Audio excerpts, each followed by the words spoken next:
Hello guys and welcome to MotorBeam. Since the time Benelli made its comeback, we've ridden two different types of motorcycles, an adventure and a naked. But now it's time for a classic. This is the Imperiale 400. It looks a lot similar to the most selling 350cc in the market, but this is a little different. That's what I'm going to tell you all about.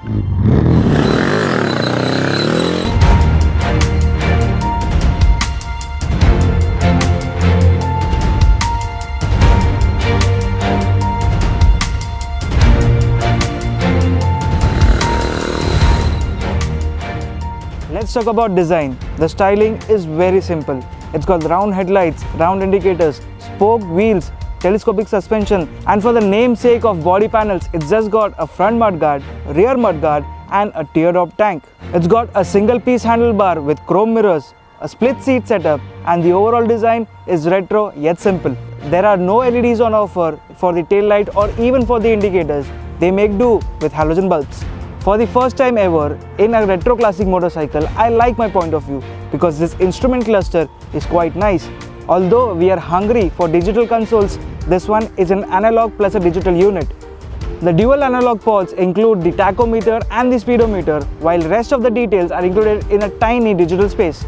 However, a split unit in the center which shows the gear position and the fuel gauge is quite nice. The quality of the switchgear is decent. It looks it has been picked up from the other Benelli motorcycles, although there is no switchable ABS button. Not seen on many classic motorcycles, but this one gets an adjustable brake lever.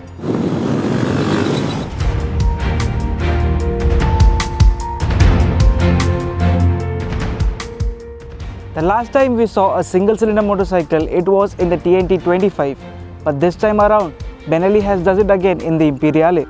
This one is a 374cc single cylinder air-cooled engine and it comes with an SOHC. Yes, it is a long stroke unit and it is very torque friendly, and talking about figures, it produces about 21 PS of power and 29 Newton meters of torque. The red line comes in at 6000 RPM, although you can push it all the way to 7000 RPM.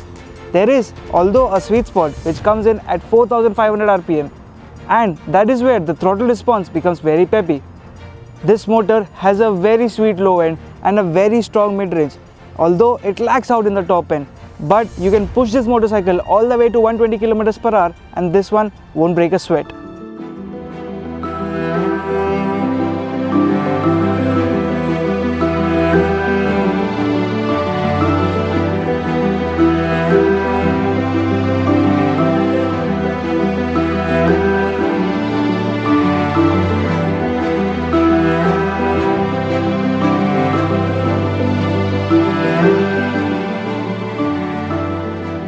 The comfortable cruising speed for this motorcycle is exactly between 80 to 100 km/h.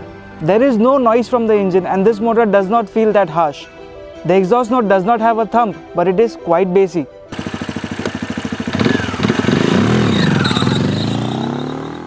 But if we talk about vibrations, there are certain RPMs where the vibrations kick in, specifically near the foot pegs and at the handlebar.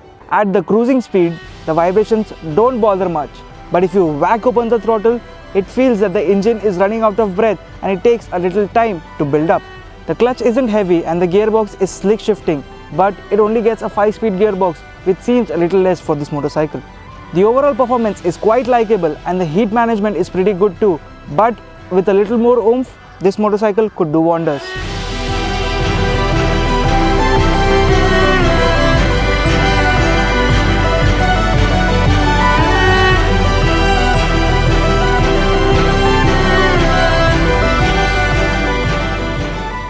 Talking about the ergonomics, well, there is not much to say because this one is a classic motorcycle, and as all classic motorcycles go, this one has an upright riding posture.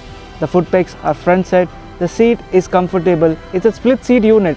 While for the pillion, it's not that comfortable here, but the rider stays comfortable all the time. The handlebars aren't that wide, so you get a good feel and feedback of the motorcycle while riding as well. The seat height of this motorcycle is at 780 mm.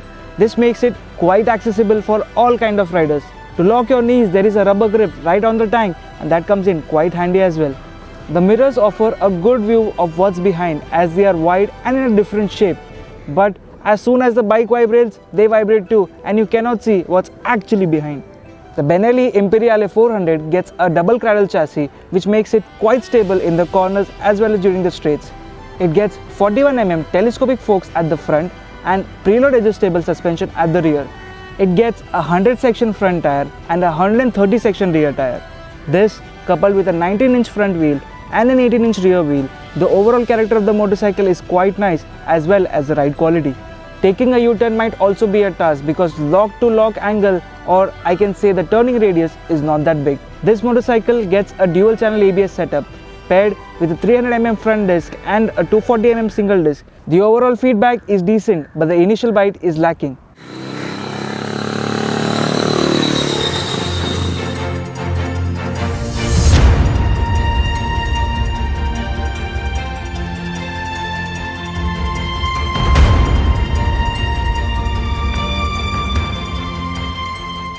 The weight of this motorcycle is 205 kgs. It feels heavier at lower speeds, but it balances out as you go faster. The 165mm ground clearance also comes in handy while taking over bad roads.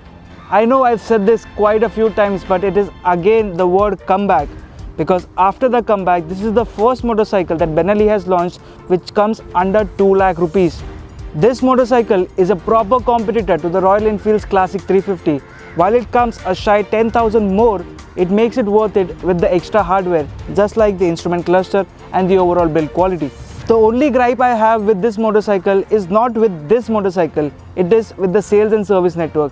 Royal Enfield is present all over India, but Benelli is present in only 9 cities as of now. So if you want a classic retro motorcycle, this is the one to go for, only if you can find one to service afterwards. At this price point, the Benelli Imperiale 400 seems a lot attractive. However, there are a few shortcomings, and if you can overlook them, I will definitely recommend this motorcycle. Thank you so much for watching this video. If you liked it, do hit the like button and also subscribe to the MotorBeam channel. I'll see you guys in the next one. Bye bye.